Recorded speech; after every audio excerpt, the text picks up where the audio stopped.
I am 65 years old this year. Last week, the factory where I work had a major layoff due to poor efficiency. When the boss called me to the office and apologized to me about my difficulties. I have been working here for 8 years and I really like the atmosphere here.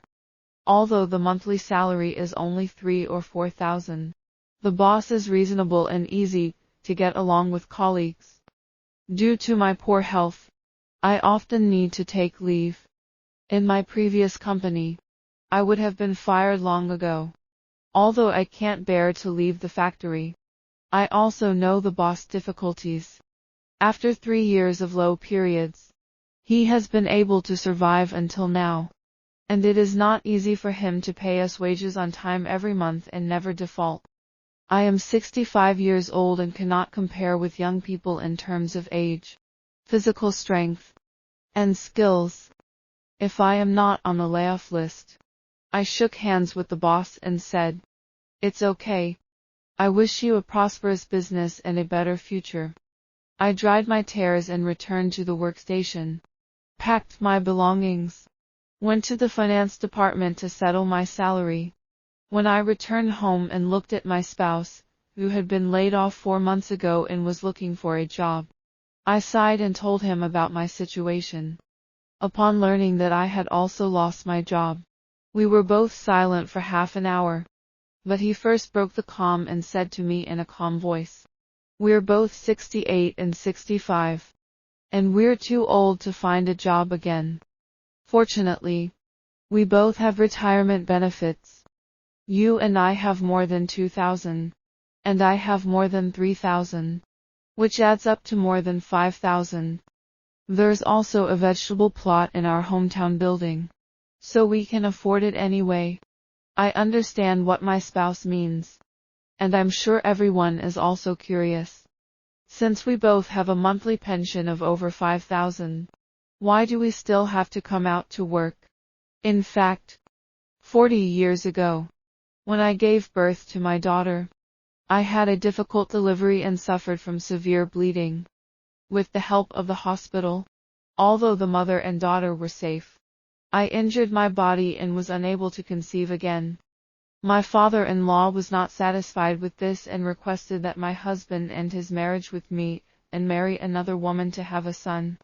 However, my husband was not willing, and in order to maintain our relationship, with the help of my mother's family, our husband and wife found jobs. My parents helped us take care of our children, and we fought our lives to make money to provide our daughter with good living conditions. We could only go back once or twice a week, and we had very little time to spend with our daughter. Therefore, but it is also because we almost always respond to our daughter's demands, unwilling to beat or scold them, unwilling to refuse, that our daughters do not seek improvement. 15 years ago, our daughter got married. At that time, we adhered to the principle of her happiness being the best, respected her choices, and did not pay too much attention to the family situation of our son-in-law. Now, if we were more ruthless and didn't agree to our daughter marrying a man with weak abilities, low income, and parents who had a gnawing old age mentality at a young age. 15 years ago, when my daughter got married, my in-laws paid them a down payment to buy a house. But they had a conflict with my daughter about writing her name. My in-laws believe that the down payment is all made by them, and they should not write my daughter's name. However, my daughter believes that they need to repay the mortgage, even if it is based on the son-in-law's salary, which is also the joint property of the couple. In order to solve this matter, I made a promise that as long as my in-laws add names, we will be responsible for repaying the mortgage. Despite my husband's opposition, 15 years have passed. From the age of 50 to 65, I have been working, changing 4 jobs. To be honest, compared to the past, now all you need to do is pay off the mortgage for your daughter. Previously, granddaughters and grandsons were born one after another. 10 years ago, My daughter and son-in-law only came to see me when I fell ill from overwork and was hospitalized. No one took care of me. They angered my husband, lost his temper, and asked him to go back to his hometown to quit. They were more honest and apologized to me quickly. Both husband and wife came to take care of me. But as a mother, I couldn't be too cruel to my daughter. With my persuasion, after recalling these things, my husband sighed again. If I had stuck to it 10 years ago, and brought you back to go home or worked elsewhere, maybe we could save a lot of money. Without our help, some of them would not be so unpromising. My son and daughter-in-law can't support their family. Looking at my half-gray-haired partner, I felt my nose ache and hugged him. I'm sorry. I spoiled my daughter too much, and raised her. You're right. We should go now. They should make their own living. If we can't make our own living, it's also a matter of our own family. If our granddaughter doesn't have our surname. The next day, I called my daughter and son-in-law home, and told them that we had lost our jobs, and planned to return to our hometown for retirement. After listening to our words, my daughter's first reaction was not to care about the elderly couple, but about money. Dad, Mom, how much money do you have left? My heart pricked like a needle. Trying to calm down my emotions, and saying to her in a calm tone as much as possible, Xiao Xiao, we don't have much retirement for the elderly couple.